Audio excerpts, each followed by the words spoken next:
I saw this story on the news the other day, and as someone in the DNA testing industry, this makes my heart heavy. One child, three men, each paying child support in three separate states: New Jersey, Minnesota, and Maryland. She was getting $3,200 a month in total from them for over 6 years. Not one, not two, but three men investing emotionally and financially in a child they were told was theirs.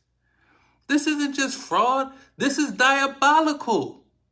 I feel sorry for these three men, and especially for the child who's caught up in the middle of all of this mess.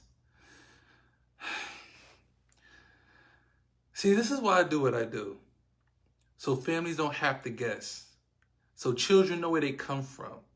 So no one finds out years later that everything they believe was a lie. Want to help stop stories like this and make good money doing it? Comment DNA below and I'll send you a message on how to start your own DNA testing business.